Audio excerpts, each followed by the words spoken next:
This is Ken Pyle, and we're at CES 2014. At long last, at a nice chair, and that is courtesy of Mr. Stuart Sikes here in Parks Associates. And Stuart, you always have cutting-edge insight, you and your company, and you guys just had a Connections conference. So why don't you give us kind of an overview of some of the takeaways you heard there? Sure, thanks, Ken.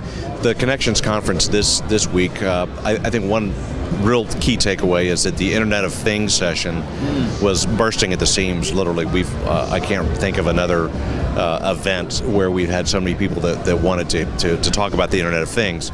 The topic of the discussion was to a large degree standards. Not a new conversation, but I think maybe one that's becoming increasingly important. I think people like the idea of the Internet of Things, and they see now that it's surrounding us. They're all over the floor here. There are, I think, a lot of examples, and people want it to understand it, and they want it to work, and I think they want the interoperability questions to be answered. I don't think the answers have really changed. I think there'll be several key standards that will coexist for a long time, but that was an interesting observation. So these are standards primarily within the home, like the type of wireless chosen, that sort of thing? That's right. So it's Zigbee, Z-Wave, Wi-Fi, DECT, ULE questions of which are going to win. Are they going to all become one? And our answer continues to be that they will coexist to some degree. They will probably change over time, but we don't expect these standards to go away. We expect devices that are successful in the marketplace to support multiple standards. We'll see more bridging capabilities, and there's some interesting platforms from the likes of Technicolor and Qualcomm that are designed to help create interoperability amongst home devices. So my Samsung refrigerator might be able to talk to my Westinghouse washing machine, etc. And so that will become reality. I think that the question is, which of these new standards platforms will gain enough critical mass that there's a group of suppliers lined up around it. So we've had some conversations with appliance makers about that very topic, and time will tell. And so are you seeing also then kind of with this bridging that it's kind of coming together in the clouds? As far as all this data? Well, good question. I mean, so the big data topic is still a hot topic, and when you think about all the data that's collected from these connected devices that goes into the cloud, those that are collecting the data know they have an asset, but they're not exactly sure how to value the asset or how to monetize the asset. So I've been in some interesting meetings and sessions where we have a lot of people that are very smart and understand data analytics very well, but they're not really sure how they're going to get a competitive advantage from having all this data. And so, from an entertainment standpoint, did you see anything in the content side that impressed you, within your event? I think that on the entertainment side, the whole connected device concept continues to grow. I think, we all agree that providing consumers with more choices. I think that one thing we're seeing is that over-the-top options are becoming, are coexisting maybe more peacefully with pay TV providers. So I think that the trends that we're seeing of Netflix being a part of Verizon's platform or platforms in Europe paves the way for maybe a better experience.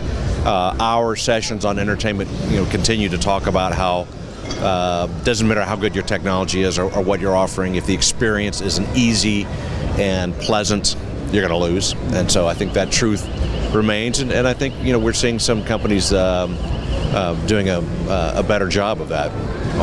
A couple of years ago, 3D was the thing. What are you seeing now? It's interesting that there's still a lot of 3D glasses here at the show, but it seems to me that people have kind of given up on the notion that 3D is going to compel people to make purchase decisions. I have just today I looked at a 3D TV that didn't require glasses. The experience was awkward. I also used some passive glasses this morning, and I think it was LG's booth, and it was a good experience. But again, I think as long as we have to ask consumers to put glasses on, I think it's a hard sell. Now, I'm a believer in 4K. I think that the displays, at least if you have a big, beautiful TV, 4K is pretty engaging. And I think what's really making that an attractive marketplace is there seems to be a lot of effort to put 4K content in the marketplace quickly. So with 3D, even if you believed, you still had a hard time finding a lot of good 3D content. It appears to me that 4K content will be readily available. I'm told that broadcasters have been producing content in 4K for quite a while, and that the solutions of distributing it, the new codecs will make that viable. One compelling thing that I saw in some of the booths are 4K cameras, and the images were beautiful. And so, that why would we do anything but that if those become commercially viable and easy for the mass market to purchase? I think the production is a lot simpler than 3D. Not to minimize the challenges of 4K production, but compared to 3D with the 2 cameras and stuff. Good point. And so from moving beyond your conference, but to the show floor here, and what have you seen that's been impressive thus far? I think you can characterize. I don't know about you, but I always want to characterize. What's a few key takeaways that I can try to sum up my elevator pitch of CES. So for 2014, I would say a few key things that I'm seeing are, one, a lot of the technologies that we've seen in the marketplace for several years here at CES. You could come back and say, oh, well, I'm not seeing a lot of things that are new. What I'm seeing are a lot of, we're now in the second and third generation of some fairly new technologies. They're that much better, they're that much more affordable, they're that much, the user interface or the experience is better. So high-end video, all kinds of cameras, all kinds of mobile devices are very attractive and well integrated, and I can see now that they would become something that a lot of people want, rather than say, oh, that's cool, but I don't need it. Another theme I'm seeing here is that the technology is becoming increasingly personal. So, if we just think back a few years ago when the smartphone revolution was occurring and we were all awed at, will we all be carrying computers, and now we are.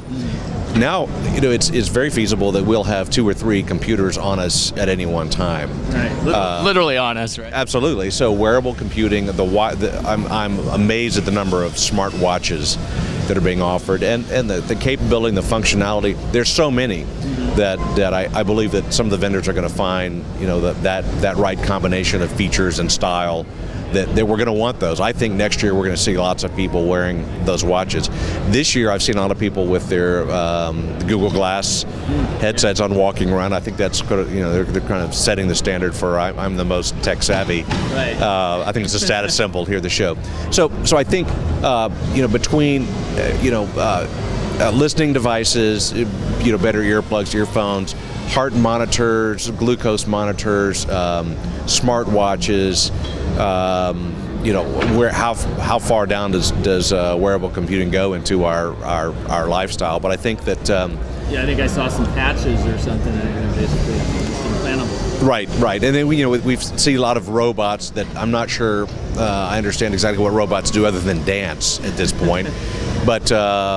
Another industry that I'm kind of laughing about is I think there's a selfie industry that is that is sprung up around the reversible camera on smartphones. I've seen a number of stands and tripods and robotic tripods that enable people to take better selfies. Yeah. So some economist is going to have to figure out what the value of the selfie industry is. Well, on that note, I think that's a good one to end on, and we'll just do our own selfie, Stuart. So, great. Thanks. Thank you, Ken. Thank you very much.